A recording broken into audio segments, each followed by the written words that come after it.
прават проекти, излагање на политичари каде што се збори за важноста на младите, меѓутоа ништо не се превзема. Во општество во кое сите се преокупирани со политика, децата и младите како и нивните права и потреби несвесно се ставаат на второ место. Дали некој го слуша гласот на младите? Нашите родители, сакајќи да не заштитат, многу често го користат тој израз, не се секирај, јас ке средам, или татко ти ке седи. Не.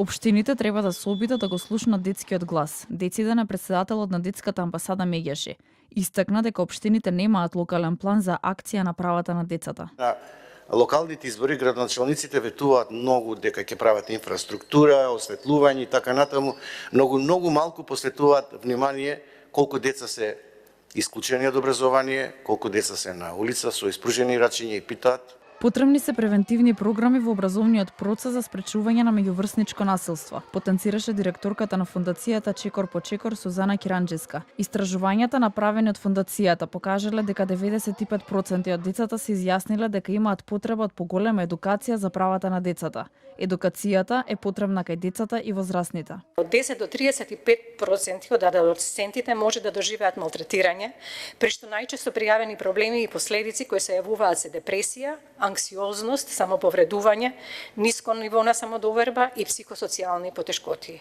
па дури и самоубиства.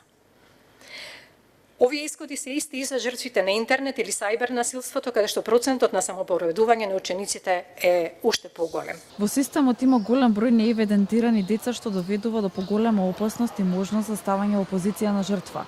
Денеска министерот за внатрешни работи Оливер Спасовски изјави дека околу 700 лица во државава немаат соодветни документи за идентификација, така наречени фантоми. Апелираше дека потребни се законски решенија со кои ќе се реши проблемот. Ќе биде добро за државата бидејќи конечно ќе се затвори еден процес и ќе бидеме една од првите држави кои што практично по потпишувањето на конвенцијата за лица без државјанство ќе го разреши целиот тој проблем. Една од опциите за водење на работите кон подобра насока. Министерот за здравство Фатмир Мечити најави дека од денеска на родителите на новороденчињата им се олеснува постапката за вадење извод од матична книга на родените. И наместо од шалтер на шалтер по електронски пат ќе се извади извод и истиот ќе се добие за неколку дена во електронска форма на електронските адреси. А оние кои немаат соодветна документација, Мечити потенцираше дека со сите засегнати страни во најкус можен рок ќе се дојде до договор.